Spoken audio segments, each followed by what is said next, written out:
नमस्कार, स्वागत है आप सभी का आयुष्मान भव में। मैं हूं प्रीति सिंह।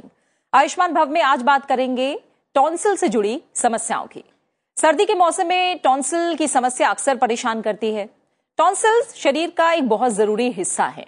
ये इन्फेक्शन से बॉडी की रक्षा करते हैं और खासकर जब सर्दी का मौसम आता है तब कई लोगों को गले में खराश, खांसी और सूजन जैसी समस्या होती है। हो सकता है ऐसा टॉन्सिल इन्फेक्शन की वजह से हो। टॉन्सिल्स में संक्रमण ज्यादा होने के चलते कई बार मरीज को बोलने तक में परेशानी होने लगती है। तो अगर आप या आपका कोई अपना टॉन्सिल से जुड़ी किसी परेशानी से जूझ रहा है तो आप हमारे कार्यक्रम का आज हिस्सा बन सकते हैं। आपके सवालों के जवाब देने के लिए हमारे साथ स्टूडियो में स्वास्थ्य विशेषज्ञ मौजूद हैं जो टॉन्सिल्स की समस्या से जुड़े आपके तमाम सवालों का जवाब देंगे। मेरे साथ जुड़े हैं डॉक्टर पंकज कुंदल जो कि असिस्टेंट प्रोफेसर हैं डिपार्टमेंट ऑफ शाकल्य तंत्र, all India institute of Ayurveda. बहुत बहुत स्वागत है आपका डॉक्टर साहब। साथ ही मेरे साथ होम्योपैथी विशेषज्ञ डॉक्टर श्रुति गोरा जुड़ी हुई हैं, चीफ मेडिकल ऑफिसर है homeopathy, directorate of Ayush, government of NCT Delhi. आपका भी बहुत बहुत स्वागत है डॉक्टर श्रुति गोरा। टॉन्सिल की समस्या किसी भी उम्र में परेशान कर सकती है। कई बार ये इतनी गंभीर हो जाती है कि बुखार आ सकता है। वैसे तो जो टॉन्सिल की समस्या है वो माना जाता है कि जल्द ठीक हो जाती है, लेकिन अगर कभी ये लंबे समय तक बनी रहे तो कैंसर का रूप भी ले सकती है।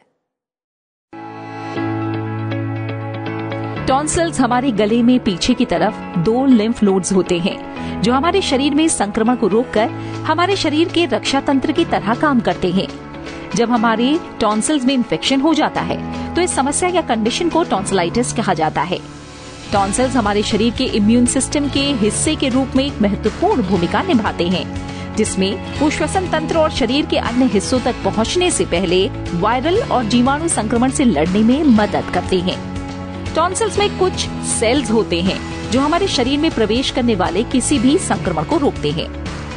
टॉन्सिलाइटिस के सबसे आम लक्षण टॉन्सिल की सूजन, गले में खराश, बुखार, निगलने में कठिनाई और दर्द होता है। टॉन्सिलाइटिस में अधिकतर मामले सामान्य वायरस के संक्रमण के कारण होते हैं, लेकिन कई बार ये बैक्टीरिया संक्रमण की वजह से भी हो सकता है। ज्यादातर मामलों में टॉन्सिलाइटिस स्ट्रेप्टोकोकल बैक्टीरिया की वजह से ही होते हैं। यही स्टेप थ्रोट का कारण भी बनते हैं। समय पर इसका इलाज ना हो तो स्थिति खतरनाक भी हो सकती है।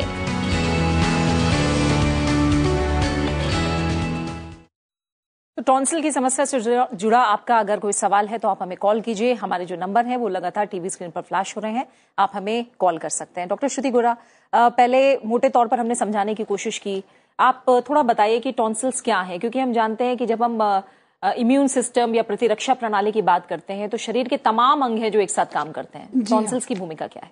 जी हाँ, देखिए टॉन्सिल्स मैं कहूँगी एक बहुत अहम भूमिका हमारी बॉडी में निभाते हैं। एक तरह से अगर हम साधारण भाषा में बोलें तो ये एक तरह के गार्ड्स हैं जो हमारी बॉडी को प्रोटेक्ट करने के लिए नेचर ने हमें प्रोवाइड किए हैं। जिस तरह से अब और बच्चों में जैसे छोटी उम्र में इनका रोल बहुत ज़्यादा अहम है, क्योंकि जो बच्चे होते हैं उनका इम्यून सिस्टम इतना सक्षम नहीं है कि वो सारे जो हमारे पैथोजेंस एंटर कर रहे हैं हमारी बॉडी में, बैक्टीरिया, वायरस, उनसे लड़ सके। तो जो टॉन्सिल्स हैं कि इम्यून सिस्टम का ही पार्ट है। ये एक लिम्फॉइड टिश्यू है, जैसे अभी हम लोगों ने यहाँ पर देखा, जो हमारे गले में बैक साइड ऑफ थ्रोट में दो तरफ ये टॉन्सिल्स पाए जाते हैं। तो इनका जो मेन फंक्शन है हमारी बॉडी में यही है कि ये एक सोल्जर्स की तरह हमारी बॉडी को प्रोटेक्ट कर रहे हैं। जैसे कि सोल्जर्स देश को प्रोटेक्ट करते हैं, वैसे ये टॉन्सिल्स हमारी बॉडी में एंटर करने वाले बैक्टीरिया, वायरसेस से हम लड़कर, और इनके अंदर जब इन्फेक्शन होता है तो खुद इन्फ्लेमेशन होकर इन्फेक्शन हो जाता है, पर ये हमारी बॉडी को प्रोटेक्ट कर लेते हैं। ये एक फर्स्ट लेवल ऑफ डिफेंस है जो हमारी बॉडी को प्रोवाइड कर रहे हैं।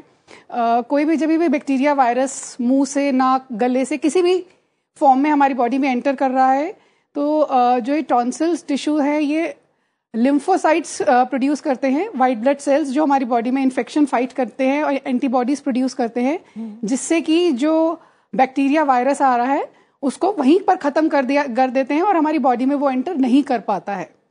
तो ये इनका मेन फंक्शन है। और बच्चों में अक्सर देखा जाता है कि जरा सा मौसम चेंज हुआ या बच्चों ने कुछ ठंडा गर्म करा तो उनको गले में सूजन, पेन और बुखार जैसी समस्या आने लगती है। और 90% केसेस में यही होता है कि बच्चों के टॉन्सिल्स में इन्फेक्शन आ गया होता है, जिसकी वजह से ये परेशानी हो रही होती है। तो इसमें यही मैं बोलूँगी कि घबराने की बात बिल्कुल भी नहीं है। ये इन्फेक्शन आया, एंट्रेंस पर आया, एंट्रेंस वाले ऑर्गन ने ही उसको अपनी तरफ से हैंडल कर लिया और हमारी बॉडी में नहीं पहुंचा। जब टॉन्सिलाइटिस होता है तो 3-4 दिन बच्चों को काफी ज्यादा देखना, फीवर की परेशानी होती है, बच्चे बहुत परेशान हो जाते हैं। बट अगर हम प्रॉपर मेडिसिन देते हैं तो बच्चों में ये अच्छे से ठीक भी हो जाती है प्रॉब्लम। और होम्योपैथी तो खासकर इसमें बहुत ही, मैं बोलूँगी, कारगर है, क्योंकि ये इसको ना केवल टॉन्सिलाइटिस को ठीक करती है बट आगे फर्दर अटैक्स जो होते हैं उसको भी प्रिवेंट करने में बहुत ज्यादा कारगर है। ठीक है। डॉक्टर पंकज कुंदल, आयुर्वेद क्या कहता है टॉन्सिल्स को लेकर? जैसे डॉक्टर श्रुति ने भी बताया कि बच्चों में समस्या ज्यादा होती है, कई बच्चों में हमने देखा है कि बार बार टॉन्सिल का संक्रमण होता है, ऐसा क्यों होता है? क्योंकि बच्चे में जैसे ही होता है उनमें इम्यूनिटी कम होती है। जैसे ही मौसम का बदलाव होता है तो ये बैक्टीरिया और वायरल इन्फेक्शन ज़्यादा हो जाता है उनमें, इस कारण से ये टॉन्सिल इन्फेक्शन हो जाता है। टॉन्सिल के बढ़ने के कारण ये ज़्यादातर ये 5 से 15 साल के बच्चों में पाया जाता है, स्कूल गोइंग एज होता है, लेकिन उससे बड़े लोगों में भी पाया जा सकता है। तो इसमें होने के कारण बार बार क्या होता है कि बच्चे को निगलने में परेशानी होती है, खाने में परेशानी होती है, बच्चे में फीवर आता है, हाई ग्रेड फीवर हो सकता है, और उनको क्या कहते हैं कि उनको और सिम्टम्स भी हो सकते हैं, जैसे चिड़चिड़ापन हो सकता है, रात में वो सो नहीं पाते हैं, इरिटेट हो जाते हैं। अच्छा। इस तरह के लक्षण उनमें पाए जाते हैं। ठीक है। अब कॉलर्स हम ले लेते हैं। पहले कॉलर राहुल असम से हमारे साथ जुड़े हुए हैं। राहुल, आपका शुक्रिया हमें कॉल करने के लिए। बताइए क्या प्रश्न है आपका? मैम जी बताइए। ये मेरी वाइफ है मैम, उसका एज 27 है जी। तो गले के पास उसका खराश आता है मैम, एक व्हाइट कलर का, और उसको दिखाई देता है हमेशा, और अच्छा। जिससे निगलने में वगैरह प्रॉब्लम होता है। ठीक है। डॉक्टर को दिखाया है किसी? जी मैं ESIC में कार्यरत हूँ, तो मैं डॉक्टर से दिखाया हूँ, तो कुछ दे दिया है दवाई वगैरह, लेकिन उससे काफी ज्यादा सुधार नहीं हुआ है मैम। और आप बता रहे हैं कि लंबे समय से ये दिक्कत है? लंबे समय से, प्रत्येक साल हो जाता है मैम, प्रत्येक साल। फिर कुछ दिनों के बाद वो जो व्हाइट कलर का होता है वो ठीक हो जाता है। अच्छा ठीक है राहुल, डॉक्टर आपसे बात करेंगे। डॉक्टर श्रुति गोरा, राहुल को आप क्या बताएंगे? जी राहुल, ऐसा लग रहा है कि आपकी वाइफ को, आप कह रहे हैं बार बार होता है, तो क्रॉनिक टॉन्सिलाइटिस की प्रॉब्लम हो सकती है आपकी वाइफ को। तो मैं आपको यही सजेस्ट करूंगी कि आप अपने पास जो आपके डॉक्टर हैं, आपने उनसे कंसल्ट कीजिए। और इसमें होम्योपैथी का बहुत ज्यादा अहम रोल मैं बताऊंगी। अगर आप अपनी वाइफ को लगकर 3-4 महीने उनका मेडिसिन दीजिए, जो इनके बार बार रिकरेंस हो रहा है, जो बार बार उनकी ससेप्टेबिलिटी है, होम्योपैथिक मेडिसिन उस पर काम करेंगे कि वो बार बार क्यों उस चीज को प्रोन हो रही हैं।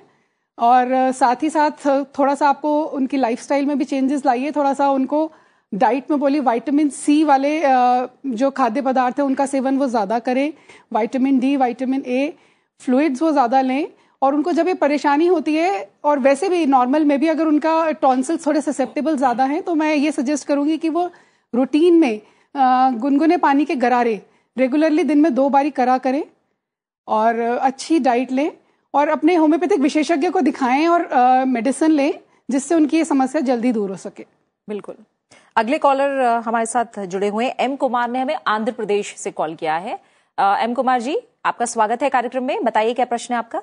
जी मैडम, गुड मॉर्निंग। मैं एम कुमार बोल रहा हूँ, एयरफोर्स से बोल रहा हूँ। जी जी। मैम, मेरी बेटी की उम्र 12 साल है जी। 12 हमेशा उसके गले में हमेशा खराश हुआ रहता है, टॉन्सिल बढ़ जाता है। तो हमने आयुर्वेदिक मानिए कि गर्म पानी, गुनगुना पानी तो यूज करते हैं तो ठीक हो जाता है, लेकिन बार बार ये हमेशा 1-2 महीना में हो जाता है इसे। अच्छा ठीक है। हर 2 महीने में आप बता रहे हो जाता है? हाँ, 1-2 महीने के बाद हमेशा हो जाता है, फिर वही घरेलू ट्रीटमेंट करते हैं तो ठीक हो जाता है। अच्छा। लेकिन चाहते हैं कि इसमें कोई ज्यादा इन्फेक्शन तो नहीं रहे। जी जी ठीक है। डॉक्टर पंकज कुंदल, गर्म पानी के गरारे करते हैं, लेकिन 12 साल की बेटी को अक्सर दिक्कत हो रही है। ये रैकेट इन्फेक्शन का प्रॉब्लम लगती है इनको। इसमें क्या है, गर्म पानी में सेंधा नमक डाल सकते हैं, शहद डाल सकते हैं। इसके अलावा हम त्रिफला कवाथ है, अच्छा। त्रिफला कवाथ का उपयोग कर सकते हैं। उसमें सेंधा नमक या मधु डाल के उसके गरारे कर सकते हैं।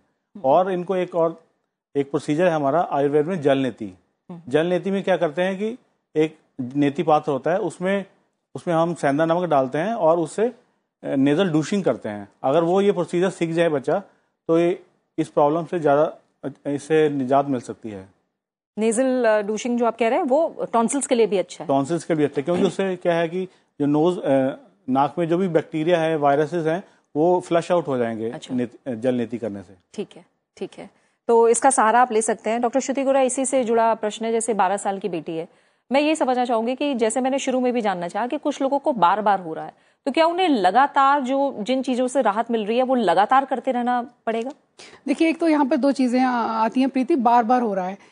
जैसे मैंने पहले भी बताया, किसी भी चीज को क्यों हो रही है उससे पहले उसका समझना जरूरी है कि पैथोलॉजी क्या है। अच्छा। इस चीज का क्या, टॉन्सिल्स का क्या फंक्शन है और वो क्यों ऐसे हो रहा है। तो जैसे अभी हमने बात करी कि तो अगर किसी को बार बार हो रहा है तो डेफिनेटली ये क्लियर कट इंडिकेशन है कि उस व्यक्ति की इम्यूनिटी कम है और हमें उसके इम्यून लेवल पर काम करना पड़ेगा, और इसमें होम्योपैथी बहुत कारगर है। और बार बार हो रहा है तो कुछ चीज़ों का बदलाव भी अपनी जीवन शैली में लाना पड़ेगा। जिस तरह से अभी आजकल पॉल्यूशन बहुत ज़्यादा है और बैक्टीरिया वायरसेस तो सभी के लिए इक्वल है, पर फिर भी अगर किसी को बार बार हो रहा है तो डेफिनेटली उसके इम्यून सिस्टम में कुछ प्रॉब्लम है, जिसको हमें मेडिसिन से ही ठीक करना पड़ेगा। और अगर ये बार बार हो भी रहा है, जनरली देखा जाता है कि 12 साल की उम्र के बाद आकर टॉन्सिलाइटिस बहुत कम हो जाता है, क्योंकि करीबन 7 से 8 साल की उम्र तक मैं अगर आपको बोलूं तो हमारे बच्चों का जो इम्यून रिस्पॉन्स है वो काफी ज्यादा अपर रेस्पिरेटरी ट्रैक्ट को जो गार्ड करता है, वो टॉन्सिल्स का अहम भूमिका होती है। फिर जैसे जैसे बच्चा ग्रो करता है, हमारा बॉडी का इम्यून सिस्टम अपने आप वो फंक्शन टेकअप कर लेता है।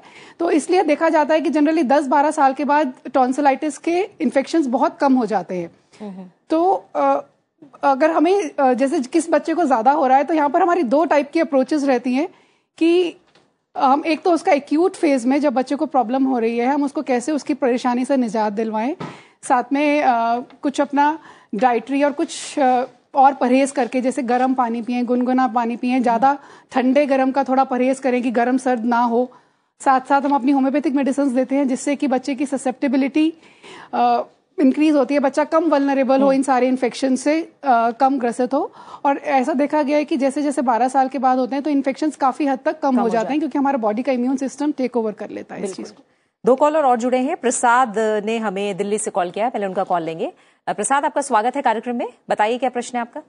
मैम, मेरा 4 साल का बच्चा है जी, उसको पिछले 3 महीने से टॉन्सिल्स का दिक्कत हो रहा है, बहुत बढ़ गया है और रेड कलर का हो गया है। अच्छा, तो उसका मैं ना एलोपैथ में दिखा रहा हूँ दिल्ली में लेकिन आराम नहीं हो रहा, तो ऑपरेशन करने के लिए बोल रहे हैं।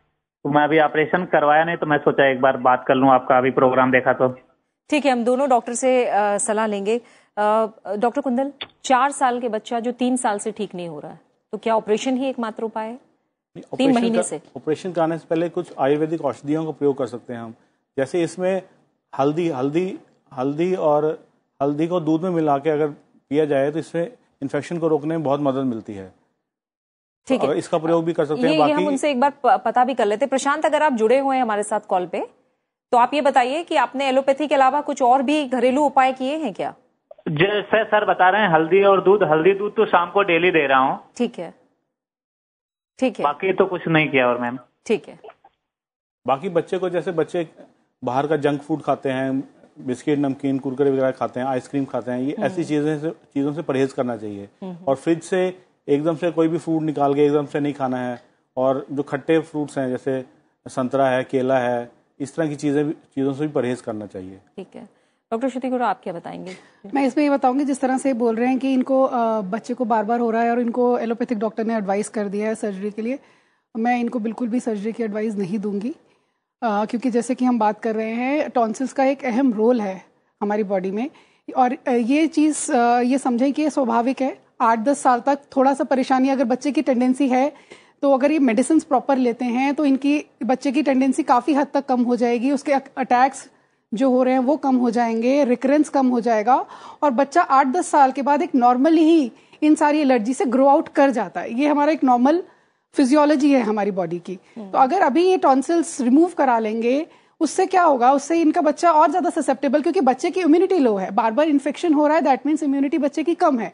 वो इन्फेक्शन अभी टॉन्सिल्स अपने ऊपर ले रहे हैं, बाद में अगर टॉन्सिल्स नहीं है तो वो इन्फेक्शन सीधा लंग्स में जा सकता है, हमारी सांस की नली से लंग्स में जाएगा, बच्चे को निमोनिया हो सकता है, बच्चे को और लंग के इन्फेक्शन हो सकते हैं, ब्रोंकाइटिस हो सकता है।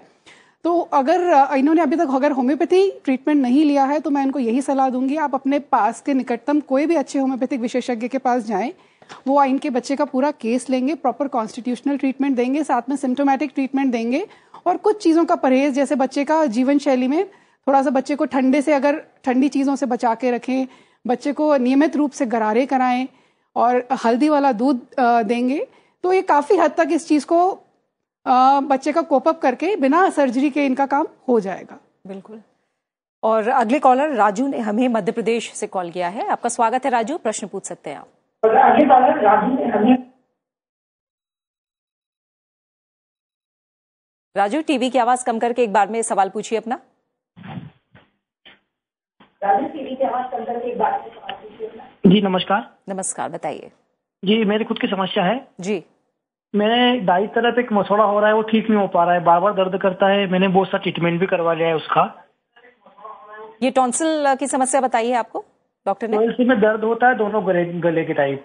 अच्छा जी, बताइए आप होम्योपैथी आयुर्वेद किस विशेषज्ञ से सलाह लेना चाहेंगे? जी, मैं आयुर्वेदिक से पूछना चाहूंगा। ठीक है राजू, अपनी उम्र बताइए। मेरी उम्र 33 साल है। 33 साल। और ये समस्या कब से बताई आपने? मेरी उम्र 33 साल है। 33 साल। और ये समस्या कब से बताई आपने? ठीक है राजू, आप सुनिए, बताइए आप क्या बताएंगे इनको। पहले तो मैं राजू जी से पूछना चाहता हूँ, किसी तरह का कोई व्यसन तो नहीं करते? कोई अच्छा। पान, बीड़ी, सिगरेट, तंबाकू इस तरह का कोई प्रयोग तो नहीं करते हैं? जी बिल्कुल नहीं सर।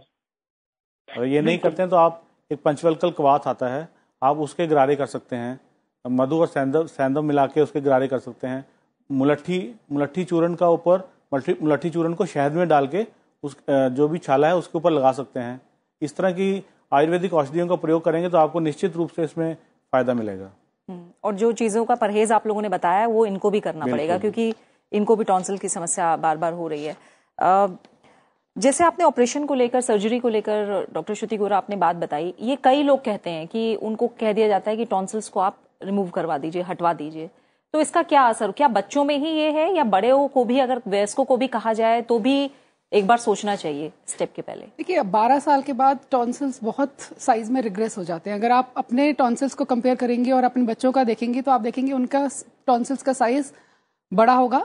और दूसरी बात यह है कि जैसे जैसे आप ग्रो करेंगे आपका थ्रोट का साइज भी बड़ा होगा, तो वो अगर टॉन्सिल्स हैं भी वो आपको परेशानी नहीं देंगे। अच्छा। तो बड़ों में तो जनरली होता है, कुछ केसेस में बोला भी जाता है, टॉन्सिल्स की सर्जरी एडवाइस होती है। एक जो श्योर शॉट इंडिकेशन जो टॉन्सिल्स की सर्जरी की कही जाती है, अगर वहां पर लगता है कि कुछ कार्सिनोमा जैसे लक्षण आ रहे हैं तो टॉन्सिल की सर्जरी एकदम एडवाइज्ड है और वो करवानी भी चाहिए।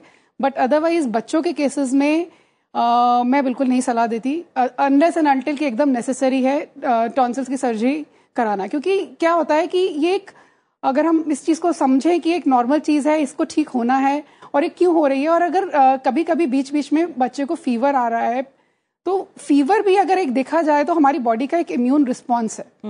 हमारी बॉडी में जब भी अगर हम आपको किसी को भी आप अटैक करेंगे तो वापस आपको पलटवार करेगा। तो फीवर एक हमारी बॉडी ने नॉर्मल इम्यून रिस्पॉन्स हमारे नेचर ने डिवाइस किया है, जिससे हमारी बॉडी इन्फेक्शन से, सारे पैथोजन से फाइट करती है। तो अगर एक बच्चे को नॉर्मल साल में 1-2 बारी टॉन्सिलाइटिस का अटैक होना वो बिल्कुल नॉर्मल है। वो ये भी शो करता है कि हमारा इम्यून सिस्टम बिल्कुल ठीक चल रहा है। वो आती है प्रॉब्लम, 4-5 दिन रहकर वो चली जाती है। तो that is a part of normal immune response जो हमारी बॉडी प्रोड्यूस कर रही है। तो वहां पर बिल्कुल भी ऑपरेशन की जरूरत नहीं है। पर कुछ बच्चे हैं जहां रिकरेंट टॉन्सिलाइटिस या कुछ लोगों के अंदर क्रॉनिक टॉन्सिलाइटिस है, वहां केस टू केस वेरी करेगा। बट बाकी मैंने अपनी प्रैक्टिस में होम्योपैथिक का बहुत अच्छा इफेक्ट देखा है और 80% केसेस में जहां जहां एलोपैथ्स ने ऑपरेशन बोला था टॉन्सिलेक्टमी, वो सब अवॉइड हो जाते हैं with proper management and proper homeopathic care. तो मैं तो बिल्कुल नहीं सजेस्ट करूंगी कि आप टॉन्सिल्स के ऑपरेशन की तरफ जाएं। जी, यानी पहले जो और उपाय हैं उन्हें जरूर और देखना चाहिए। और वो उपाय काफी सक्षम है। एक्चुअली क्या होता है, एलोपैथिक में ये हो जाता है कि एंटीबायोटिक्स दे रहे हैं, बार बार एंटी इन्फ्लेमेटरी ड्रग्स दे रहे हैं, जिनका अपने आप में एक साइड इफेक्ट देखा जाता है कि इसीलिए जिसको बार बार टेंडेंसी है तो कई बार सजेस्ट कर दिया जाता है कि आप कर लें। बट अगर ऑन द अदर हैंड हम देखते हैं हमारी होम्योपैथिक मेडिसिन, तो उनका ऐसा कुछ भी इफेक्ट नहीं है और ऑन द कॉन्ट्ररी वो हमारा इम्यून सिस्टम को एनहांस कर रही है। तो ना केवल टॉन्सिल्स के इन्फेक्शन, बल्कि देखा जाता है कि जो बच्चों को और ससेप्टेबिलिटीज हैं और इन्फेक्शंस हैं, उनको उनसे लड़ने की भी उनकी रोग प्रतिरोधक क्षमता बढ़ जाती है होम्योपैथिक मेडिसिन से। बिल्कुल। कॉलर हैं अभय ने उत्तर प्रदेश से हमें कॉल किया है। एक और कॉलर राजेश जी भी जुड़े हुए हैं। पहले हम अभय का कॉल लेंगे। आपका स्वागत है अभय जी, बताइए क्या सवाल है आपका। मेरा ये सवाल है कि टीवी की आवाज बिल्कुल कम कर दीजिए अभय जी और एक बार में सवाल पूछिए। सभी दर्शकों से मेरा अनुरोध है कि जब भी वो हमें कॉल मिलाए अपनी टीवी की आवाज बिल्कुल बंद रखें और एक बार में अपना सवाल पूछिए। आपकी आवाज हम तक बेहतर तरीके से आएगी। बताइए अभय जी।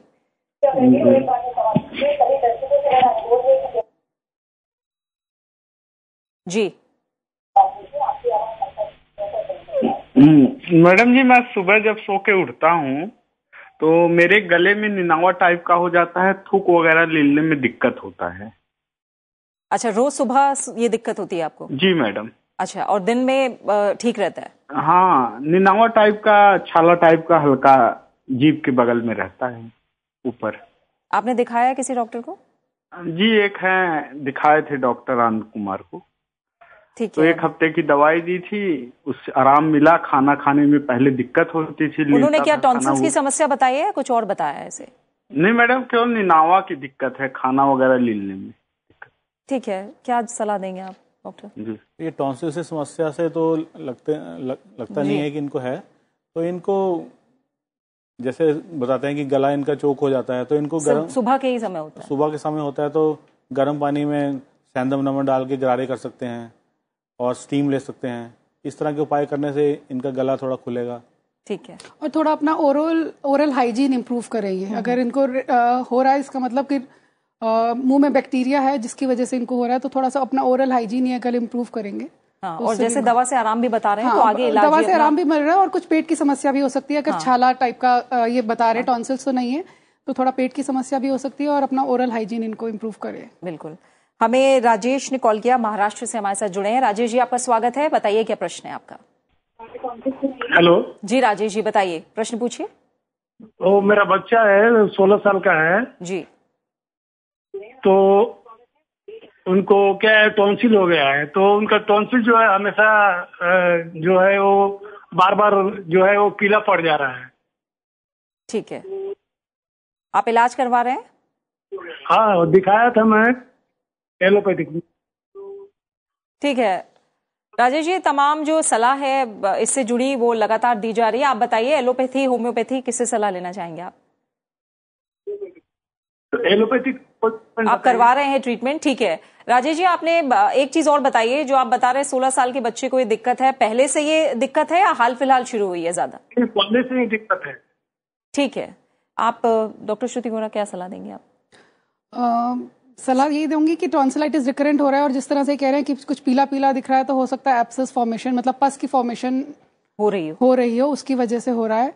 तो सलाह यही देंगे कि ट्रीटमेंट ठीक से करें, और अगर अभी तक एलोपैथिक कर रहे हैं तो एक बार आप होम्योपैथिक ट्रीटमेंट ट्राई करें। होम्योपैथी का क्योंकि बहुत अच्छा इफेक्ट रिजल्ट्स हैं हमारे पास टॉन्सिलाइटिस में। बच्चे को अच्छे से ओरल हाइजीन करें, बच्चों को ब्रश करवाना ये एक बहुत इंपॉर्टेंट चीज़ है, क्योंकि बच्चे जनरली ओरल हाइजीन पे नहीं ज़्यादा ध्यान देते, वो बीच बीच में खाते रहते हैं।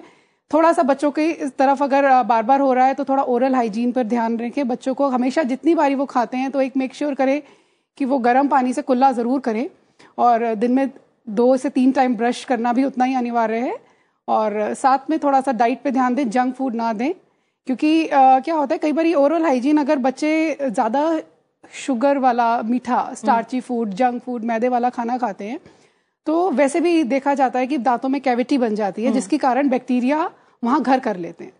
तो एक बैक्टीरिया अगर आपके मुंह में ही है तो वो रिकरेंट इन्फेक्शन कर सकता है। तो बच्चों के केस में एक ये बहुत इंपॉर्टेंट चीज़ है कि ओरल हाइजीन प्रैक्टिस कराई जाए। बच्चों को हमेशा ये एक आदत डाली जाए कि वो कुछ खाएं, उसके बाद वो नॉर्मल पानी से, अगर ब्रश नहीं भी कर पा रहे हैं तो नॉर्मल पानी से कुल्ला करें, क्योंकि अगर वहाँ बैक्टीरिया है आपके मुंह में तो वो इन्फेक्शन बार बार होगा ही होगा। डॉक्टर पंकज कुंदल, एक चीज समझना चाह रही थी मैं, क्योंकि जब आयुर्वेद किसी समस्या को देखता है तो वात, पित्त, कफ दोष के आधार पर देखता है, तो टॉन्सिल्स की समस्या बच्चों में होना और बार बार होना, ये भी क्या किसी एक दोष से जुड़ा हुआ हो सकता है?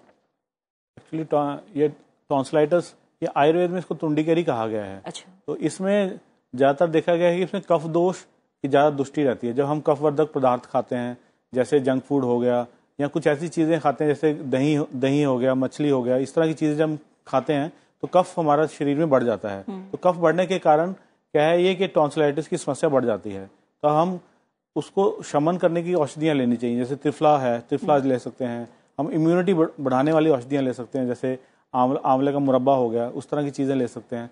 तो इम्यूनिटी जैसे बढ़ाएंगे हम, तो ये इस समस्या से हम निजात पा सकते हैं। और बच्चों में देखा गया है कि अगर हम स्वर्ण प्राशन बोला गया है, बच्चे जैसे छोटे बच्चे होते हैं उनको स्वर्ण भस्म और घृत अगर दें उनको, तो उनकी इम्यूनिटी बहुत बढ़ जाती है। तो आने वाले समय में इस तरह की समस्याओं से वो छुटकारा पा सकते हैं। जी बिल्कुल। अगले कॉलर की तरफ हम जाएंगे। संजय ने कॉल किया है, झारखंड से हमारे साथ जुड़े हैं। संजय जी, आपका स्वागत है हमारे कार्यक्रम में। आप प्रश्न पूछ सकते हैं, बताइए क्या सवाल है आपका। Hello madam. जी बताइए। जी, ये टॉन्सिल हो गया था मैडम, उसका ऑपरेशन भी हो चुका है। अच्छा।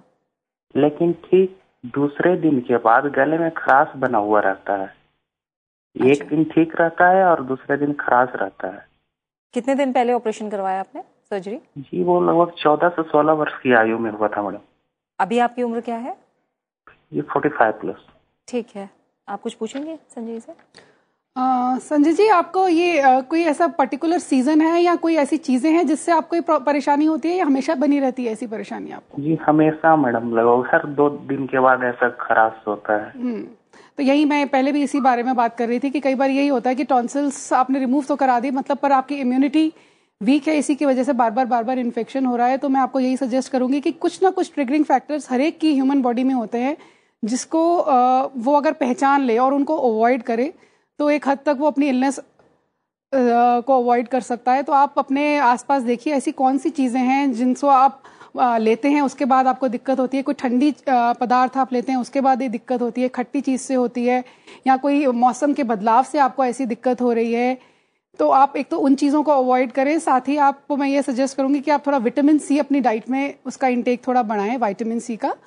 और आप अदरवाइज भी अच्छी हेल्दी डाइट लीजिए, सारे प्रॉपर न्यूट्रिशन वाली डाइट लीजिए, प्रोटीन, विटामिन, मिनरल सारा सब कुछ हो। और साथ ही साथ आप होम्योपैथिक ट्रीटमेंट ज़रूर लीजिए। अगर आपको रिकरेंट टेंडेंसी है, दैट मीन्स आपका इम्यूनिटी बहुत लो है, आप होम्योपैथिक मेडिसिन लीजिए, सिम्टोमेटिक ट्रीटमेंट लीजिए कॉन्स्टिट्यूशनल, तो आपको उसमें काफ़ी ज़्यादा फायदा मिलेगा।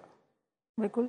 डॉक्टर पंकज कुंदल, कहा जाता है वायरल और बैक्टीरियल दोनों इन्फेक्शन हो सकता है टॉन्सिल्स में, इनमें क्या अंतर है और क्या इसकी वजह से लक्षण भी अलग होते हैं या वो एक जैसे ही रहते हैं? जैसे ये बैक्टीरियल है, स्ट्रेप्टोकोकल इन्फेक्शन है या स्टेफाइलोकोकल इन्फेक्शन है, ये तो बैक्टीरियल इन्फेक्शन है। लेकिन इनके साथ कभी कभी क्या होता है कि वायरल इन्फेक्शन भी एड ऑन हो जाता है। तो कभी कभी देखा जाता है कि वायरल जो इन्फेक्शन होता है वो तो एक्यूट स्टेज आ जाती है उसमें। तो उस कारण से तो अगर हम ठंड से बचाव करें या जैसे गार्गलिंग करें तो इससे हम बच सकते हैं। बाकी इसमें त्रिफला कवात है या फिर कपाल भाती बताया गया है इसमें, जैसे इनहेल करें और एक्सेल करें, तो इसमें क्या है कि जो बैक्टीरिया, जो भी टॉक्सिन्स हैं वो हमारे बॉडी से फ्लश आउट हो जाएंगे। तो इन चीज़ों से हम बच सकते हैं। ठीक है। और जब हम सर्दी के मौसम में बात करें डॉक्टर श्रुति गोरा, क्या ये किसी भी मौसम में हो सकता है? किसी भी मौसम में हो सकता है। टॉन्सिल्स एज सच इसका सर्दी से कोई रिलेशन नहीं है, क्योंकि जैसे अभी हम बात करें ये ज़्यादातर केसेस में बैक्टीरियल या वायरल इन्फेक्शन ही है। बट सर्दी के केसेस में कुछ ऐसा होता है कि इसका फ्रीक्वेंसी बढ़ जाती है, बट अदरवाइज ये किसी भी सीजन में इक्वली ससेप्टेबल है। और हमारी बॉडी की एक्चुअली इम्यूनिटी, हम जिस टाइम पर ज़्यादा ससेप्टेबल होंगे हमें उस टाइम पर कोई भी इन्फेक्शन पकड़ने की चांसेस ज़्यादा रहते हैं। अच्छा, क्या इससे जुड़े भी कुछ मिथ्स और फैक्ट्स हैं? क्योंकि कई बार ये सुनने में आता है कि जिनको टॉन्सिल्स की समस्या है उनको फीवर बहुत हाई ग्रेड का आता है, उनको फीवर 104 और उससे ऊपर आता है अक्सर। तो क्या इसका कोई संबंध है टॉन्सिल्स की समस्या से? संबंध, देखिए टॉन्सिलाइटिस में फीवर होना सबसे पहला लक्षण फीवर ही है, और उसका रीजन भी यही है कि हमारी बॉडी एक प्रोटेक्टिव, हमारी बॉडी का फीवर एक प्रोटेक्टिव मैकेनिज्म है जिस टाइम पर बैक्टीरिया और वायरसेस ने इफेक्ट किया है। बट अगर 104 105 से हाई फीवर है तो डेफिनेटली घबराने की बात हो जाती है। पर जनरली देखा जाता है कि 2 से 3 दिन में अगर एक्यूट टॉन्सिलाइटिस का अटैक है सबसाइड कर जाता है विद प्रॉपर मेडिसिन्स। और साथ में गरारे अगर करते हैं और एक हाइड्रेट वाटर, अगर हम वाटर इनटेक अपना ज़्यादा करते हैं, तो कुछ चीज़ें हैं वो अगर हम साथ साथ में मैनेजमेंट के रूप में अगर उनको करते हैं तो ये 3 से 4 दिन में टॉन्सिलाइटिस का अटैक सबसाइड कर जाता है विद प्रॉपर मेडिसिन्स। ठीक है। हमें उत्तर प्रदेश से राजीव सिंह ने कॉल किया है। आपका स्वागत है राजीव जी, बताइए प्रश्न क्या है आपका? नमस्कार। ये बताइए कि जैसे अभी किसी को टॉन्सिल है जी, और जैसे अभी कोविड का नया वेरिएंट आ रहा है, तो इसका क्या इसको अलग करके कैसे देखा जा सकता है, या फिर अगर मान लीजिए इसका बचाव क्या है, कैसे हम इसमें बचाव करेंगे कि जिससे कि और कोई सीवियर बीमारी ना हो, या फिर अगर किसी को कोविड होता है अगर टॉन्सिल है तो इसके क्या रिजल्ट क्या हो सकते हैं? ठीक है। जब कोमॉर्बिडिटी की बात करते हैं तो हम समझते हैं कि कोविड का असर और ज्यादा हो सकता है, उन्हें खतरा उन्हें ज्यादा है। टॉन्सिल्स को लेकर भी कुछ है क्या कोविड की जब हम बात करें तो कोई संबंध है इसका? क्योंकि आप लोग कह रहे हैं इम्यून सिस्टम वीक है इसलिए टॉन्सिल्स की समस्या होती है, उसमें जो सिम्टम्स दिखते हैं, कोविड से कोई रिलेशन है क्या? कोविड से ये है कि ये भी वायरल इन्फेक्शन है, इसके कारण से वही सबसे पहले तो सोर थ्रोट होगा, गले में खराश होगी, गले में ऐसा लगेगा कि कुछ फंस गया है, तो मतलब सबसे पहले कॉमन सिम्टम तो सोर थ्रोट होता है। तो ये सिमिलरिटी हो सकती है, लेकिन टॉन्सिलाइटिस में ये है कि उसमें जो लिम्फ नोड्स हैं वो बढ़ जाते हैं उसमें।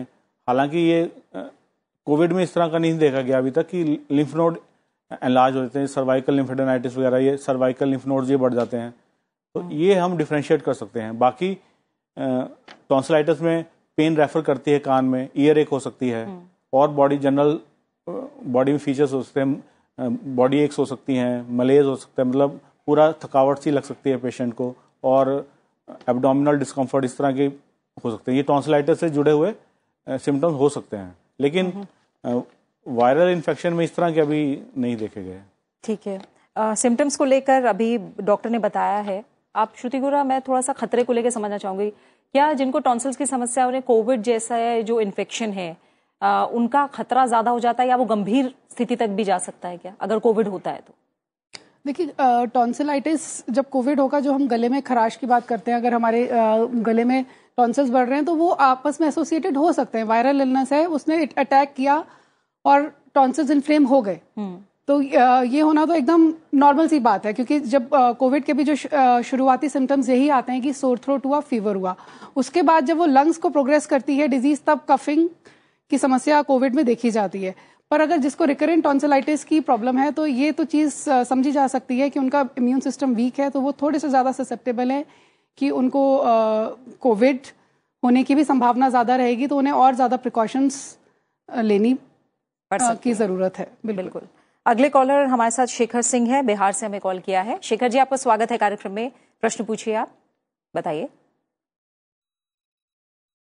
हेलो जी शेखर जी, बताइए क्या सवाल है? अगले कॉलर हमारे साथ शेखर सिंह है, बिहार से। ये समस्या है मैम जी, बताइए। हमको 1 महीने पहले टॉन्सिल हुआ था, साइड में tonsil stone. Shekhar ji, TV की आवाज म्यूट कर दीजिए, बिल्कुल बंद कर दीजिए, और एक बार में अपना प्रश्न पूछिए। टॉन्सिल में स्टोन हुआ था 1 महीने पहले, वो स्टोन उस टाइम दवा लिया, एंटीबायोटिक गार्गल दिया था तो हमारा ठीक हो गया था। अभी 2-3 दिन से गले में दर्द सा हो रहा है और रेड रेड सा दाना मालूम पड़ रहा है गले में फिर दोबारा से। ठीक है शेखर जी, आयुर्वेदिक होम्योपैथी बताइए, किससे बात करना चाहेंगे आप? मैं आयुर्वेदिक डॉक्टर। जैसे ये समस्या बता रहे हैं शेखर जी, ऐसा लग रहा है कि इनको टॉन्सिलोलिथ हुआ है, मतलब कैलकुलस हो गया उसमें, तो इसमें यही कह सकते हैं कि वे बार बार गरारे करें, क्योंकि जो फूड डेब्रीज हैं वो क्रिप्स में इकट्ठी हो जाती हैं, तो पास एक्यूमुलेट हो जाता है और साल्ट्स डिपॉजिट हो जाते हैं, तो उसकी वजह से ये टॉन्सिलोलिथ वाली समस्या हो सकती है। तो ये बार बार गरारे करेंगे तो इन्फेक्शन अगर दूर हो जाएगा तो इस तरह की समस्या नहीं होगी, और टॉन्सिलोलिथ को रिमूव भी किया जा सकता है। अच्छा, और लेकिन आप यही सलाह देंगे कि इस स्थिति में इनको लगातार जो उपाय हैं वो लंबे समय तक करने होंगे? जैसे जो भी है प्रिवेंटिव, इनको प्रिकॉशंस लेनी चाहिए, जैसे हल्दी वाला दूध है, गार्गलिंग है, नशे है, नशे में अनुतैल नशे ले सकते हैं ये, तो इस तरह से अगर ये प्रिकॉशंस लेंगे तो इनकी समस्या इतनी गंभीर नहीं होगी। ठीक है डॉक्टर श्रुति, आप क्या बताएंगे? हाँ, मैं भी यही बोलना पड़ूंगी कि इनको सबसे ज्यादा तो अपना ओरल हाइजीन का ध्यान रखना है, क्योंकि जो टॉन्सिलोलिथ है, जो ये कैलकुलस फॉर्मेशन, वो इसी चक्कर में इसीलिए हो रहा है क्योंकि जो हमारे टॉन्सिल्स का आकार है ना, वो एकदम स्मूथ स्ट्रक्चर नहीं है, उसके बीच में थोड़े क्रैक्स, क्रिविसेस आप कह सकते हैं, उस तरह का उनका स्ट्रक्चर है। तो अगर कोई भी खाने का पदार्थ रह जाता है या वो रह जाता है और वो साथ में कैल्शियम और मैग्नीशियम इनऑर्गेनिक सॉल्ट्स मिलकर वो स्टोन फॉर्मेशन, जिसको हम कहते हैं कैलकुलस फॉर्मेशन कर रहा है, तो इसमें रेगुलरली गार्गलिंग, नमक वाले पानी से गरारे करें और अच्छे से अपना ओरल हाइजीन का ध्यान रखेंगे तो ये चीज़ काफ़ी हद तक कंट्रोल हो सकती है। और साथ साथ में मेडिसिन, जो भी इनकी परेशानी है उसको, उसके लिए मेडिसिन साथ साथ में लेंगे। बिल्कुल। अगले कॉलर हमारे साथ राजेश जुड़े हुए हैं, राजस्थान से हमें कॉल किया है। राजेश जी, स्वागत है आपका हमारे कार्यक्रम में, बताइए क्या प्रश्न है आपका। जी मैडम, तकरीबन मेरे 15-20 साल से गले में खराश रहती है मैडम। और मैडम कभी कभार तो जुकाम हो जाता है और गले में ज्यादातर खराश रहती है, सर्दी हो या गर्मी हो। ठीक है, क्या आपको टॉन्सिल्स की समस्या है? आपने कभी डॉक्टर को दिखाया है?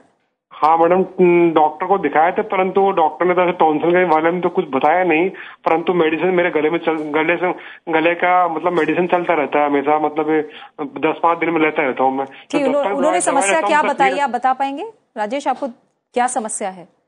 डॉक्टर्स ने क्या बताया? मेरे गले में खराश और जकड़न, सूजन रहती है।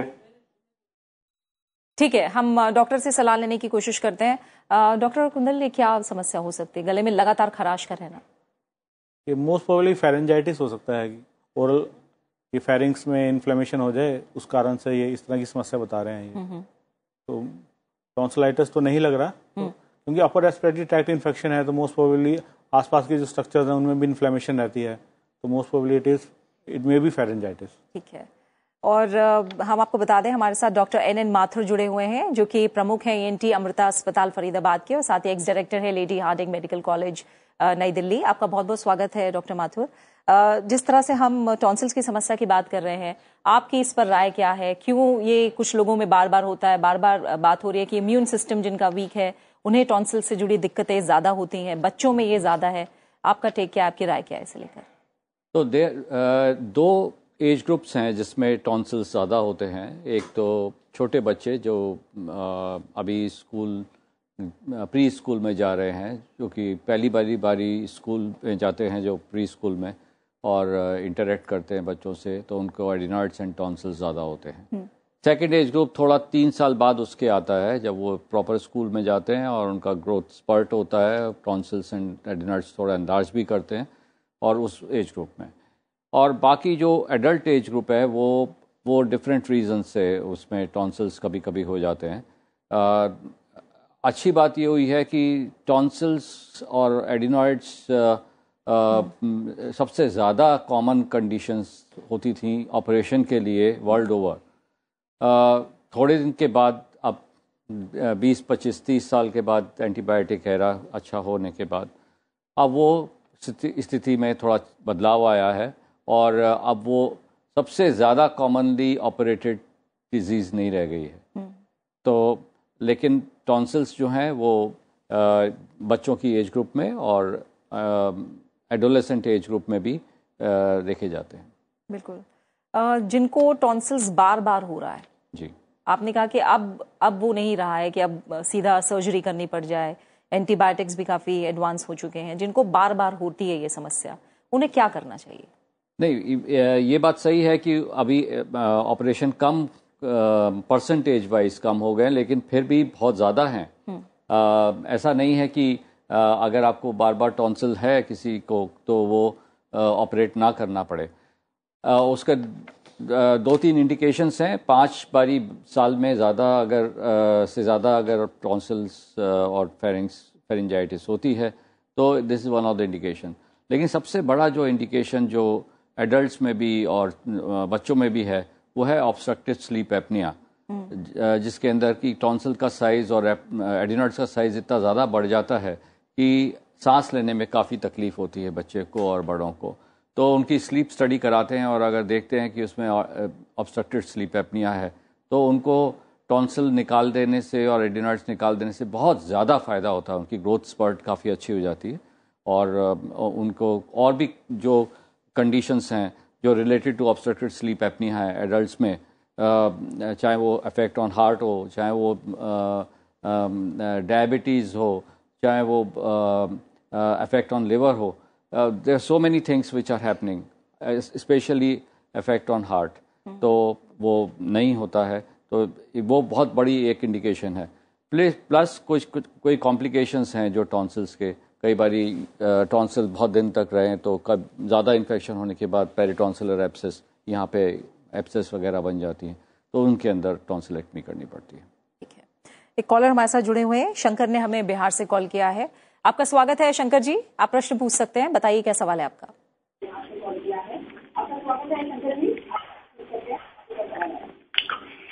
मैडम मेरे कान में जो है ना गिराता है, गला भी जैसे गर्म पानी पीते हैं तो ठीक रहता है, नहीं तो टॉन्सिल में दर्द होने लगता है और कफ का ज्यादा शिकायत रहता है, कफ सर्दी रहता है। कफ और सर्दी रहती है और टॉन्सिल्स की समस्या लगातार रहती है आपको? जी, जैसे शरीर खुजलाने लगता है। ठीक है शंकर। डॉक्टर माथुर, ये क्या टॉन्सिल्स की समस्या हो सकता है कि इनको पोस्ट नेजल ड्रिप रहता हो, और जिन लोगों को नाक के पीछे से जुकाम गिरता रहता है बहुत ज़्यादा, वो उनका फेरिंग्स जो है वो बहुत इन्फ्लेम्ड रहता है और उनको बार बार ये अपर रेस्पिरेटरी ट्रैक्ट इन्फेक्शंस वगैरह भी ज़्यादा होते हैं। तो एक डॉक्टर को दिखा दें। हो सकता है कि उनको एंटी एलर्जिक दें, या फिर अगर बहुत ज़्यादा पोस्ट नेजल ड्रिप है तो उसका कारण देख के कि वो साइनसिस से आ रहा है या कहाँ से आ रहा है, वो उसको इलाज करेंगे। ठीक है।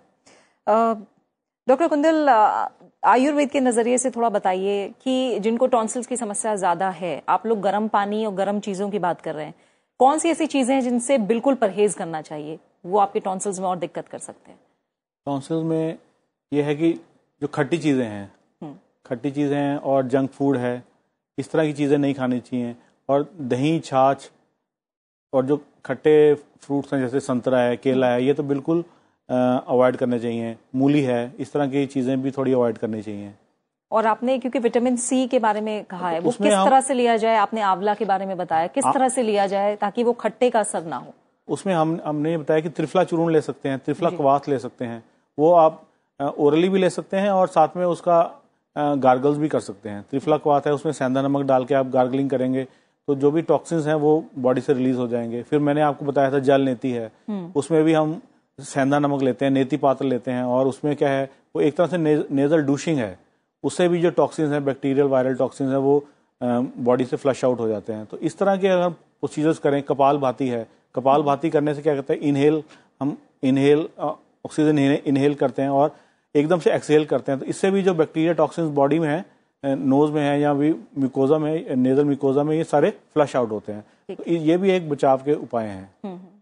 डॉक्टर श्रुति वोरा, प्रिकॉशन पे भी बहुत ज्यादा होम्योपैथी ध्यान देती है। किसी की फैमिली में क्या टॉन्सिल्स की समस्या चली आ सकती है? क्या ऐसा होता है कि हेरेडिटरी भी ये समस्या हो? हाँ, देखा जाता है कई बारी कि फैमिली में टेंडेंसी होती है।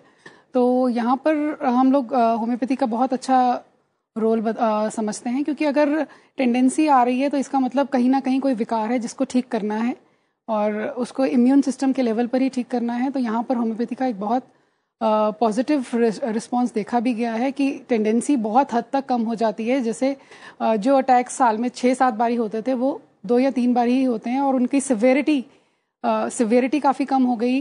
और अगर सर्जरी की नौबत नहीं आती है, सर्जरी के बिना ही काम चल जाता है, अटैक्स की सिवियरिटी कम हो गई, reduction in severity, reduction in the कितनी बारी हो रहा है, फ्रीक्वेंसी कम हो जाती है।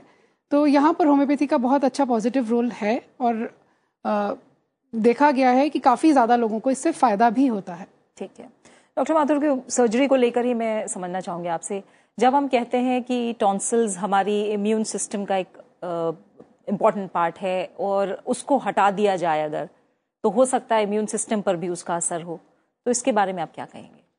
तो उसके 2 आंसर हैं। एक तो ये कि an organ which is not functioning well, जो कि टॉन्सिल इन्फेक्ट हो गया है, बार बार इन्फेक्ट हो गया है, तो वो अपना फंक्शन ऑलरेडी लूज़ कर चुका है जो कि उसको करना चाहिए, तो उसको निकाल देने में कोई हर्ज नहीं है, उसके कॉम्प्लिकेशंस ही होंगे। एक तो आर्ग्यूमेंट ये है कि दूसरा आर्ग्यूमेंट ये है कि ये एक बहुत छोटा एक हिस्सा है इम्यून सिस्टम का। इम्यून सिस्टम बॉडी में बहुत जगह है, तो ऐसा नहीं है कि टॉन्सिल्स, और ये टॉन्सिल भी खाली हम पैलेटाइन टॉन्सिल और एडिनॉइड्स खाली इतनों को निकालते हैं, और भी टॉन्सिल्स हैं। एक पूरी वॉल्डेयर्स रिंग होती है, उसके अंदर टॉन्सिल्स होते हैं, इवन इन द थ्रोट, तो सब चीज़ें नहीं निकालते हैं। तो खाली 2 पैलेटाइन टॉन्सिल और 1 एडिनॉइड्स निकाल देने से इम्यून सिस्टम पे कोई असर नहीं होता। ठीक है, एक कॉलर हमारे साथ जुड़ी हुई है, रेनू ने हमें कॉल किया है। रेनू, आपका स्वागत है, प्रश्न पूछिए। मैम, मेरे गले में ना दर्द हो रहा है, कुछ निगला नहीं जा रहा है और गले में कान के नीचे दर्द हो रहा है। ठीक है, कब से ये दिक्कत हो रही है आपको? मुझे पिछले 4 दिनों से ये जुकाम जैसा था, 6 दिनों से आज बहुत दिक्कत हो रही है। आपने डॉक्टर को नहीं दिखाया अभी तक? अभी नहीं दिखाया मैम। ठीक है, डॉक्टर माथुर। तो इनको गले में दर्द है और कान के नीचे कुछ तकलीफ है। यूजुअली कान में जो तकलीफ गले की वजह से होती है वो रेफर्ड पेन होता है और वही लगता है इनको है। मुझे सब ये समझ नहीं आया कि शायद इनको कान के नीचे गांठ भी हुई है शायद, लेकिन अगर ऐसा है तो वो हो सकता है कोई लिम्फ नोड हो, जो कि जुगुलर डाइगेस्ट्रिक लिम्फ नोड जिसको हम बोलते हैं, जब टॉन्सिल ख़राब होते हैं तो होती है। लेकिन जो कान में जो दर्द है वो यूजुअली इफेक्ट होता है गले की वजह से और उसको रेफर्ड पेन कहते हैं। गला ठीक होगा, कान का दर्द ठीक हो जाएगा। ठीक है, एक चीज़ और, जो कुछ लोगों को डॉक्टर श्रुति खट्टा खाते ही गले में दिक्कत हो जाती है, तो वो भी टॉन्सिल से ही सीधे जुड़ा है या और भी कोई समस्या हो सकती है? उनकी अपनी बॉडी की सेंसिटिविटी है। हर एक ह्यूमन बॉडी की अपनी एक सेंसिटिविटी है। आपको जो चीज़ परेशान करेगी हो सकता है मुझे ना करे, जो मुझे करे वो आपको ना करे। तो जिन लोगों को ये प्रॉब्लम है उनको तो यही सजेशन देना चाहूंगी कि वो उस चीज़ को अवॉइड करें। आपके जो चीज़ें जिन चीज़ों से आप ससेप्टेबल हैं, जिन चीज़ों जो आपको इफेक्ट करती हैं, उनको थोड़ा सा ध्यान से उपयोग में लाएं, उनको परहेज रखें उन चीज़ों का। ठीक है, और साथ साथ अगर आप अपना प्रॉपर मेडिसिन लेते हैं तो वो ससेप्टेबिलिटी हमारी कुछ हद तक क्योर भी हो जाती है। ठीक है, आयुर्वेद के नजरिए से कुछ और सलाह और सुझाव? उसमें है अपना डाइट पे ध्यान रखें, लाइफस्टाइल चेंज करें, दिन में ना सोएं, इस तरह की चीज़ें में अगर ध्यान देंगे, और जो चीज़ें कफवर्धक पदार्थ हैं, तली हुई चीज़ें हैं, इस तरह की चीज़ें अवॉइड करें तो हम गले की समस्याओं से या और टॉन्सिलाइटिस से हम बच सकते हैं। ठीक है, डॉक्टर, आपने जो एडेनॉइड्स की बात की, मैं मोटे तौर पर चाहूंगी एक बार आप अंतर भी बताएं, एडेनॉइड्स और जब हम टॉन्सिल्स की बात कर रहे हैं, क्या अंतर है और क्या इनका फंक्शन अलग है? एडेनॉइड जो है नाक के पीछे है। जब नाक खत्म होती है उसको नेजोफेरिंक्स बोलते हैं, वहाँ पे एडेनॉइड सिचुएटेड होते हैं। एक तरीके से रूफ और पोस्टीरियर वॉल एक का जंक्शन जो है उसके ऊपर होते हैं। वो एक ऐसे स्ट्रेटेजिकली जगह लोकेटेड है कि अगर वो साइज उनका बढ़ जाता है तो दोनों साइड से यूस्टेशन ट्यूब खुलती हैं, वो उसको कवर कर देते हैं या उसको ब्लॉक कर देते हैं। तो उसका इफेक्ट कान के ऊपर भी पड़ता है बच्चों के अंदर, कि कान में फ्लूइड जमा हो जाता है और उनको सुनाई भी कम देना शुरू हो जाता है। तो एडेनॉइड्स का एक, क्योंकि उसकी लोकेशन ऐसी है और उसका कोई खास इम्यूनोलॉजिकल रोल इतना नहीं है क्योंकि छोटा सा है, तो अगर वो बड़ा हुआ है तो उसके नुकसान बहुत हैं और उसको निकाल देने में बहुत फ़ायदा है, क्योंकि उसका तुरंत जो इफेक्ट आता है वो फेस के ऊपर आता है। बच्चे का फेस जो है प्रॉपर डेवलप नहीं होता है, उसकी पिंच नोज होती है, हाई आर्च पैलेट हो जाता है, बिल्कुल एडेनॉइड फेसिस दिखता है। तो अगर किसी बच्चे में एडेनॉइड ज़्यादा हैं तो हो सकता है शुरू में लोग डॉक्टर स्टीरॉयड स्प्रे नेज़ल दें, लेकिन अगर उससे काम नहीं चले तो उसको निकालना पड़ता है। ठीक है, और जो आपने टॉन्सिल्स को लेकर बताया कि सर्जरी का सहारा लिया जा सकता है, उसके बारे में भी थोड़ा बताइए। ट्रीटमेंट पार्ट वो कितने देर की सर्जरी होती है, छोटा ऑपरेशन है या किस तरह का है, कितना खर्च आ सकता है? रेगुलर सर्जरी है, मोस्ट कॉमनली डन सर्जरी है और कई तरीके से होती है।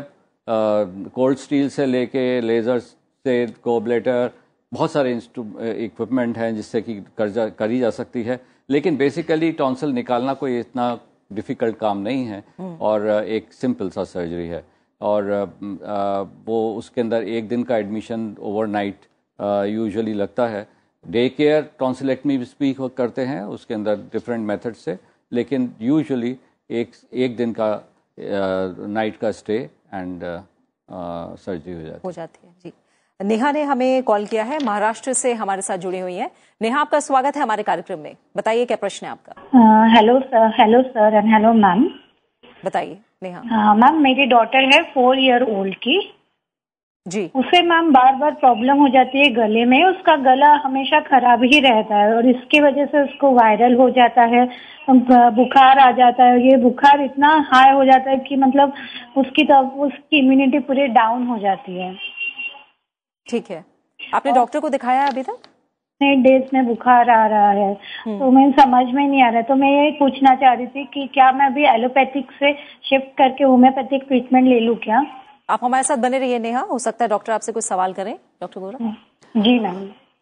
नेहा, आपने अभी तक होम्योपैथिक ट्रीटमेंट दिया है अपनी डॉटर को? No ma'am. हाँ, तो अगर आपको लग रहा है तो आप बिल्कुल होम्योपैथी में शिफ्ट कर सकते हैं। होम्योपैथी में बहुत ज़्यादा इफेक्टिव मेडिसिन हैं, और आपकी अभी डॉटर की आप एज 4 इयर्स बता रहे हैं, तो अगर आप होम्योपैथिक ट्रीटमेंट लीजिए, किसी अच्छे विशेषज्ञ को दिखाइए, वो आपके बेटी का पूरा केस लेंगे, उसको क्या क्या परेशानी होती है, क्या क्या उसके ट्रिगरिंग फैक्टर्स हैं, किस मौसम में होती है, वो सारी डिटेल्स आपसे तमाम डिटेल्स पूछेंगे, आपके बच्चे के स्वभाव के बारे में, आपके बच्चे का स्वभाव कैसा है, और आपको मेडिसिन दी जाएगी जिससे आपके बच्चे का एक तो ये जो बार बार रिकरेंट हो रही है प्रॉब्लम ये होगा, और अभी एक्यूट फेज में भी उसको काफ़ी रिलीफ होगा। और साथ ही साथ जैसे थोड़ा सा आपको अभी अगर आप पूरा एपिसोड देख रही होंगी, कुछ कुछ चीज़ें बताई गई थी, आप उनका भी साथ साथ में ध्यान रखें कि बच्चे को थोड़ा सा गरारे कराइएगा, थोड़ा सा मुंह का हाइजीन बच्चा अच्छे से रख रहा है, ब्रश कर रहा है, कुल्ला कर रहा है, उस चीज़ों का ध्यान रखिए। जंक फूड बच्चे को मत दीजिए, अच्छा खाना खिलाइए, और साथ ही साथ आप होम्योपैथिक ट्रीटमेंट लीजिए, तो डेफिनेटली मैं एश्योर कर रही हूँ आपको डेफिनेटली फायदा होगा, और आगे भी जाकर जो बच्चे का टेंडेंसी है उसमें भी काफ़ी ज़्यादा रिलीफ मिलेगा। डॉक्टर माथुर, मैं और सर्जरी को लेकर कुछ चीज़ें आपसे और क्लियर करना चाहूँगी। किस एज के बाद ही टॉन्सिल्स की सर्जरी अगर करवानी पड़े तो करानी चाहिए, और कितना समय तक वेट करना चाहिए कि चीज़ें ठीक हो जाएं, टॉन्सिल से जुड़ी समस्या ठीक हो जाए? तो वेट का जहाँ तक सवाल है, वो एटलीस्ट 5 अटैक्स एक्यूट टॉन्सिलाइटिस के जो कि डॉक्टर को देखे हुए हों, सोर थ्रोट के अटैक्स की बात नहीं कर रहे हैं हम, प्रूवन एक्यूट टॉन्सिलाइटिस के 5 अटैक्स से ज़्यादा एक ईयर में अगर हों, और नेक्स्ट ईयर भी अगर 3 से ज़्यादा हों, उसके बाद भी अगर बढ़ते जाएं, अच्छा। तो सर्जरी का बात बनती है। और एडिनॉइड्स का जहाँ तक सवाल है, एडिनॉइड्स के रीजंस अलग हैं बिसाइड्स इन्फेक्शन। अगर एडिनॉइड फेसिस बन रहे हैं, नाक में बहुत सारे सिक्रीशंस इकट्ठे हो रहे हैं, बच्चे के नाक पिंच्ड हो रही है, एडिनॉइड फेसिस एक टिपिकल फेस होता है, तो सर्जरी होनी चाहिए। तो कहने का मतलब यह है कि करीब अर्लीस्ट एज आप समझें तो ज़्यादातर बच्चों का जो टॉन्सिल का ऑपरेशन होगा वो 3 से लेके 5 साल के बीच में, जो कि प्री स्कूल एज ग्रुप है, उसके अंदर होता है विद एडिनॉइड्स। और अगर उनके कान में भी फ्लूइड है तो एक और surgery, usually it is combined surgery, tonsillectomy, adenoidectomy and grommet insertion. उसमें कान में एक ट्यूब डाल देते हैं जो कि थोड़े दिन में बाद बाहर निकल आती है, और उससे सारा फ्लूइड बाहर आ जाता है, और उस इफेक्ट ये होता है कि बाद में कान के इन्फेक्शंस थोड़े कम होते हैं, जो कि अदरवाइज अगर वो ये नहीं कराया जाए तो कान का पर्दा चिपक जाता है। तो ये कॉमनली डन सर्जरी है। 3 to 5 इयर्स एक एज ग्रुप है जिसमें ज़्यादा होती हैं, और 7 to 9 इयर्स के एज ग्रुप में ज़्यादा होती हैं सर्जरी। ठीक है, तो इनमें भी सर्जरी कराना सेफ है, कराई बिल्कुल। ये सर्जरी है ही पीडियाट्रिक एज ग्रुप की। ठीक है। एक आखिरी कॉलर हमारे साथ जुड़ी हुई है, सात्विक ने हमें कॉल किया है, गोवा से हमारे साथ जुड़े हुए हैं। सात्विक, आपका स्वागत है हमारे कार्यक्रम में, आप प्रश्न पूछ सकते हैं, बताइए। मैडम, मुझे ना फिर भी ठंडा खाया ना, मेरी उम्र 40 है, 40 है अभी, तो मुझे कुछ भी खाया, ठंडा कुछ खाया ना, तो गले में एक साउंड आता है, खू खू खू खू खू खू करके, और थोड़ा खांसी भी आने लगती है, और बाद में ठंडा नहीं खाया तो वो सब अपने आप बंद हो जाता है। ठीक है। साउंड आता ही रहता है, खू खू खू खू खू खू करके। सिर्फ ये आवाज आने की समस्या है, और भी कोई दिक्कत होती है आपको? नहीं, और कुछ नहीं होता है, अभी 2-3 सालों से ऐसा हो रहा है। ठीक है। डॉक्टर कुंदल, ये क्या हो सकता है? जैसे टेंडेंसी की बात की अभी डॉक्टर श्रुति गोरा ने, क्या वही है, कुछ ठंडा खाने से ही इनको दिक्कत हो? हाँ, कुछ लोग ससेप्टिबल होते हैं, जैसे ठंडा खा लिया तो गला खराब हो जाता है। Most probably it is pharyngitis, not tonsillitis. अच्छा। तो ये वही गर्म पानी, सेंधा नमक लेते रहें, उसके गरारे करें, जल नेती करें, नेजल डूशिंग करें। तो इन्हें क्या ठंडे से परहेज करना चाहिए? तो जैसे जिस चीज़ से तकलीफ है तो वो चीज़ छोड़ना बेहतर है। ठीक है। तो ठंडी चीज़ें अवॉइड करेंगे, या दही, छाछ, कोल्ड ड्रिंक्स, आइसक्रीम, ये चीज़ें नहीं खाएंगे तो इनको लाभ मिलेगा। ठीक है। डॉक्टर माथुर, आप क्या सलाह देंगे? जी हाँ, जैसे डॉक्टर साहब ने बताया, ये इलाज संभव है, और इसमें अगर कोई भी सिम्टोमेटिकली पेशेंट बेटर फील करता है तो ज़रूर कर लेना चाहिए। और ये ज़रूर दिखवा दें कि कोई पीछे पोस्ट नेजल ड्रिप तो नहीं है, जो कि हो सकता है गार्गल से ठीक हो जाए, नहीं तो एक नेजल एंडोस्कोपी करके कि अगर कोई पोस्ट नेजल ड्रिप है और वो डायग्नोज हो जाती है कि यहाँ से इस साइनसिस से आ रही है, तो उस साइनस को ट्रीट किया जा सकता है। बिल्कुल। और इसी के साथ जो कार्यक्रम का समय है वो यहीं पूरा हो गया है। डॉक्टर माथुर आपका, डॉक्टर कुंदल आपका, डॉक्टर श्रुति गोरा, आप तीनों मेहमानों का बहुत बहुत शुक्रिया आयुष्मान भव में मेरे साथ जुड़ने के लिए। तो देखा आपने कि टॉन्सिल्स की जो समस्या है उसका तमाम तरह का ट्रीटमेंट और साथ ही प्रिकॉशन और तमाम जो एहतियात है, जो उपाय हैं, जो डॉक्टर्स ने बताए हैं, अगर वो अपनाए जाएं तो इस समस्या को खुद से दूर भी रखा जा सकता है और इसे मैनेज भी किया जा सकता है। फिलहाल इस अंक में इतना ही। अगले हफ्ते शनिवार के दिन 1 से 2 बजे के बीच आप हमें कॉल कीजिए। अगर निमोनिया से जुड़ी समस्या के बारे में कोई भी सवाल आपके मन में है तो अगले शनिवार आप हमारे कार्यक्रम का हिस्सा बन सकते हैं। करेंगे निमोनिया पर बात। फिलहाल इस कार्यक्रम को आप YouTube पर भी देख सकते हैं। अपनी राय, सुझाव, प्रतिक्रिया हमारे साथ साझा कर सकते हैं। अपना अच्छे से ख्याल रखिए और मुझे दीजिए इजाजत। नमस्कार।